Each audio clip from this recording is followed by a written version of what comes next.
Computer basic to advance কোর্সে স্বাগত। আজকে আমরা যে বিষয়গুলো দেখব সেটা হচ্ছে যে আমরা কিভাবে ইন্টারনেট সংযোগটা ও ওয়াইফাইটা কানেকশন করব। তো এটার জন্য আমরা যে কাজটা করব সেটা হচ্ছে যে এই যে আমাদের টাস্ক বারে ওয়াইফাই এর জন্য একটি আইকন রয়েছে, এই আইকনটাতে আমরা জাস্ট মাউস দিয়ে সিলেক্ট করে রাইট বাটন ক্লিক দেওয়ার সাথে সাথে ওপেন নেটওয়ার্ক অ্যান্ড ইন্টারনেট সেটিংয়ে যাব। যদি আমরা ইন্টারনেট সেটিংয়ে যাওয়ার পরে আমরা এখানে কোন নেটওয়ার্কটি ব্যবহার করতেছি সেটা আমাদেরকে দেখাবে। যদি নেটওয়ার্কেরটি আমরা এখান থেকে বিচ্ছিন্ন করতে চাই তাহলে সেন্স অ্যাডাপ্টার অপশনে ক্লিক দিয়ে আমরা এখানে প্রবেশ করব। তো আমরা যেহেতু সরাসরি ওয়াইফাই এর মাধ্যমে ইন্টারনেটটা ব্যবহার করতেছি সেই জন্য আমাদের এখানে ওয়াইফাই যে ইন্টারনেটটি রয়েছে সেটা আমাদেরকে দেখাচ্ছে। তো আমি যদি এখান থেকে বাদ দিতে চাই রাইট বাটন সিলেক্ট করে রাইট বাটন ক্লিক দিয়ে এখানে আমি যদি ডিসেবল দিই, ধরুন আমি এখানে যদি ডিসেবল দিই তাহলে আমার ইন্টারনেটটি এখান থেকে দেখুন ডিসেবল হয়ে গেছে।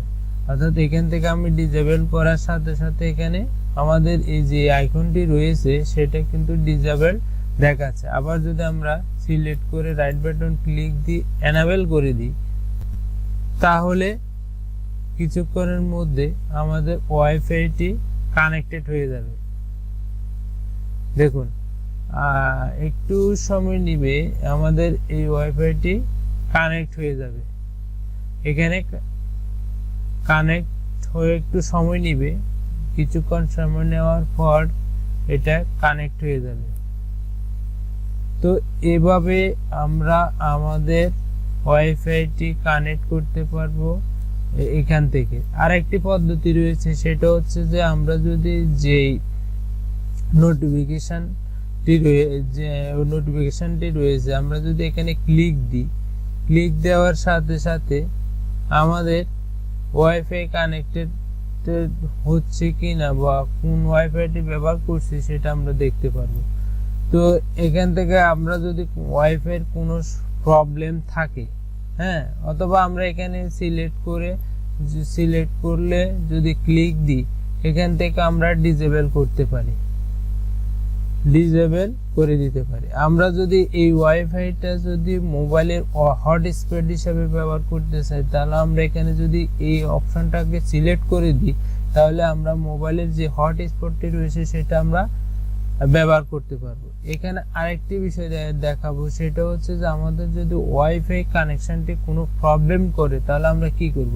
আমরা সেটার জন্য আমরা রাইট বাটন ক্লিক দিয়ে এই যে ট্রাবল শুট প্রবলেম রয়েছে সেখানে আমরা যদি ক্লিক দিই, যদি কোনো প্রবলেম থাকে আমাদেরকে নেটওয়ার্কে মানে কানেক্টেড করে আমাদেরকে এটা সেটিং এর জন্য একটা অপশন দিবে। তো এভাবে আমাদের নেটওয়ার্কে যদি কোনো কানেক্টেড প্রবলেম থাকে, যখন আমরা এটাকে নেক্সট দেওয়ার সাথে সাথে যদি কোনো প্রবলেম থাকে এখানে আমাদেরকে দেখাবে। যেহেতু আমার ওয়াইফাইতে কোনো প্রবলেম নাই সেহেতু আমাকে এখানে কোনো চাইন অর্থাৎ কিছু দেখাচ্ছে না। তো এভাবে আমরা আমাদের ওয়াইফাই কানেক্ট করতে পারি এবং ওয়াইফাইটা ডিসেবল করতে পারি।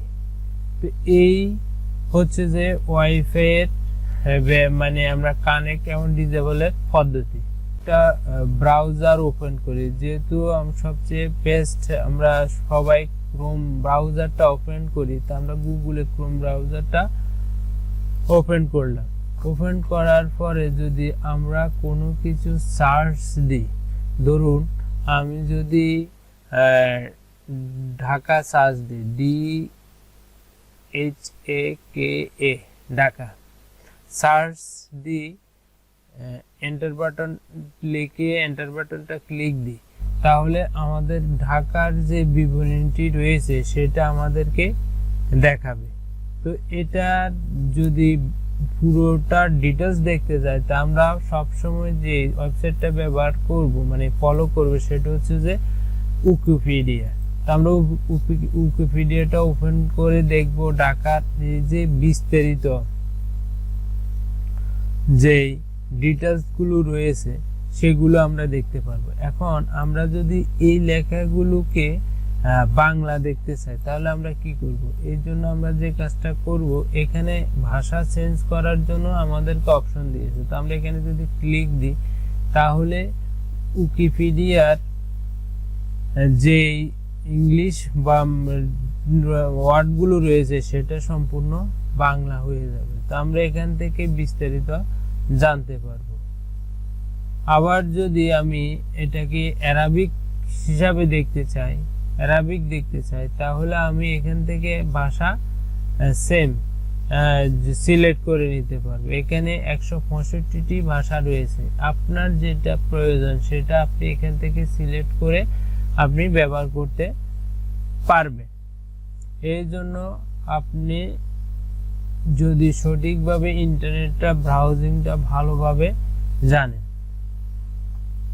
এরপর দেখাবো যে আমরা কোনো কিছু যদি সার্চ করি, ধরুন ক্যালকুলেটর সার্চ করলাম, তো ক্যালকুলেটর সার্চ করলে আমরা এখানে দেখুন আমাদেরকে এতগুলো রেজাল্ট থেকে 0.44 সেকেন্ডের মাধ্যমে ক্যালকুলেটরটা আমাদেরকে ইন্টারনেট ব্রাউজিং এর মাধ্যমে সামনে নিয়ে এসে, তো আমরা এটা যদি কোনো ইমেজ অপশনে যেতে চাই, ইমেজ দেখতে চাই, তাহলে আমরা উপর থেকে দেখতে পারবো। দেখুন কতগুলো